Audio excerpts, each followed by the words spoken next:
Hello everyone, welcome back to my video. So, meron lang akong gustong sabihin sa inyo. Meron po ako natanggap from Butcho dito sa company ko about this Kaigo Fukushishi licensure exam. I actually posted or uploaded a video na about sa manager ko nag-ask sa akin many times na already since ano pa yon, month of May. So, ano na ngayon, July. So, ayan, to make it short, I changed my mind and I grabbed this opportunity since they will assist and guide me for the application. Pero minasang, alam na po ni Butcho na mag-resign ako dito sa company na to. So, in respect na lang po sa company ko, sa facility ko dito at saka sa kumiay ko naman dito sa Japan, nagsabi na ako last April 3rd week of this year na I have plans na mag-resign. So, ayun na. So, let's go back here. So, ito na po yung mga documents na need ko i-fill out. And then, ito po yung isang laman na document. So, ito lahat talaga lahat is naka-kanji. Meron ding, hiragana. So, it stated na parang mag-start ng application or mag-send ng application on August 6. From August 6, 2025 to September 5, 2025, mag-submit. So, ito po yun.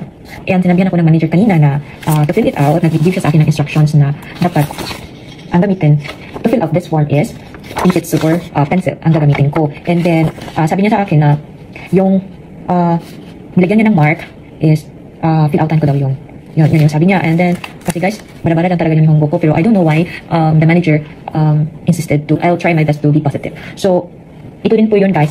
Sabi niya, this form, when you fill out this form, you should use a pencil. So, ito daw na papel, ito, if nakita nyo same form for this one, ang sabi niya is, gagamitin daw is ball pen. So, meron naman dito nakalagay sa taas, ball pen. Ball pen ang gagamitin natin sa pag-fill out ng form. And then, ito, I'm sorry, minasang, hindi ko talaga mabasa pa talaga. So, lahat talaga nakakanji yung title niya. Pero ang alam ko sa baba is, furiga na daw na pangalan ko, birth date, and also my nationality, so yo. And also, sinabi niya sa akin, itong form na to, you should fill out using ball pen. So, meron tayong babayaran of course, mag-apply tayo ng Kaigo Fukushishi licensure exam. Dapat, yung fee is 18,380 yen. So, it's ishimang 1,000 yen, 380 yen. So, ito. So, sabi naman po ng manager ko is, again, i-fill out ko po yung name, yung cellphone number. Sabi niya sa akin na hindi daw ako ma-worry kasi tutulungan niya din naman ako sa pag-apply and pagpasa ng application. So, lastly, ito po.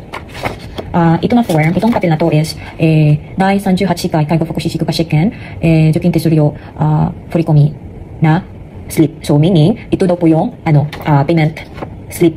Kumbaga, kung magbayad po tayo sa convenience store, ito meron kasi yung line, dito sa may baba. At I think, kiritori dati, so, gugupitin. And then, punta tayo sa convenience. At, don't you worry po, minasan kasi meron naman po ditong guide or steps kung paano magbayad sa convenience. And, after daw ma-fill out ko lahat, ma-complete yung mga documents, mga requirements, is dito daw po ilagay. Ito, sa posto. So, i-send to the post office. Ito po yun. That's it for today's video. And I agreed to my manager na mag-try to take the licensure exam. So, kumbaga, not just third time, fifth time, many times na siya nag-add sa akin. Ang sinabi sa akin na, i-think ko daw kung ma-change yung mind ko or if I decided already, then sabihin ko siya, pero yun, na-change na yung mind ko and nag-approach ako sa kanya last 2 weeks ago. And ayun, ginaya ko sa first steps application, yung nag-send lang through computer, nandun ako sa site niya and pinacheck lang yung name ko. And yun lang. And then, after 3 days, ayun, ito na, na-receive ko na. So, yun lang po, and yung batik po sa lahat na mag-take ang Kaigo Fukushishi licensure exam. So, thank you so much for watching and otsukare-sama desu. Ciao, mata ne! Alright, so hello everyone, welcome back to my video. So, today is August 10, 2025. So, muna siya ang actually dagdag na documents para maka-successfully apply ko sa application for Kaigo Fukushishi licensure exam next year by January 2026. I received this document from my company. So, isa po ito sa requirements sa pag-take ng Kaigo Fukushishi licensure exam. So, muna lang gihatag sa kuha. So, by the way, this sheet, kaya siya, kanang naari niya ang information sa akong company, telephone number, sa akong gitrabahoan, and so on. And then, kani siya is, muna siya ang records sa akong nagtrabaho ko or experience. So, muna siya everyone. So, I started February 2023 and currently, nasa until January 2026. So, next year, muna ko makatake exam. So, muna siyang total 709 days. Okay, so mayong buntag sa tanan. So today is August 13, 2025 and gikan ko sa Lawson nga konbini kay nagbayad ko no sa amount for 38 nga Kaigo Fukushishi licensure exam on January 2026. So before ana is kinanglan man siya o picture no. So what I did is nag-take of photo ko sa ko ang cellphone and then ato sa ko sa konbini sa Lawson. Then nagpa-print ko sa akong picture which is kani. So kani akong gamiton para akong ipapilit sa wait lang ha. Okay. So kani para na ako picture ipilit na ko dinhi and then barato na siya oy ako nabayaran is only 200 yen lang siya. 200 yen ako lang nabayaran. So also kanang pag after na ko nagpa-print sa ko ang ID para i-paste dinhi nibayad na ko sa kuan Reggie or sa cashier. So ako to siyang gidala ni and then naman to siya gupitanan diri sa ubos. Ako tong gihatag ang slip and then gihatagan nako sa kanang staff og kani.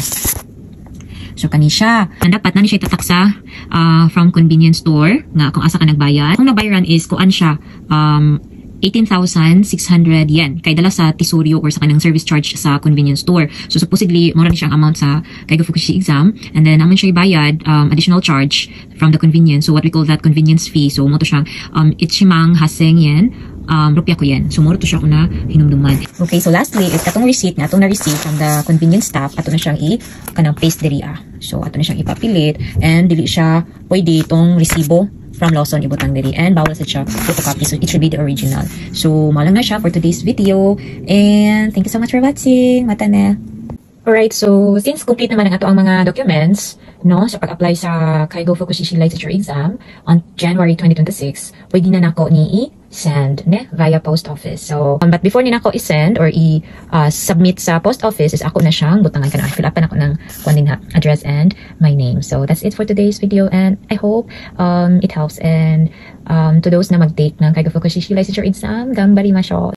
Minasan konnichiwa, and today is August 19, 2025 and I'm here at Japan Post Office because I need to submit na ang ako ang application for Kaigo Fukushishi licensure exam on January 2026. So there is a charge or a fee for 530 yen and yeah, I will just try my best to take the exam, but if not pass, then I will try the last chance on January 2027. So everyone, thank you so much for watching and I hope you could get an idea about the process on applying for Kaigo Fukushishi licensure exam.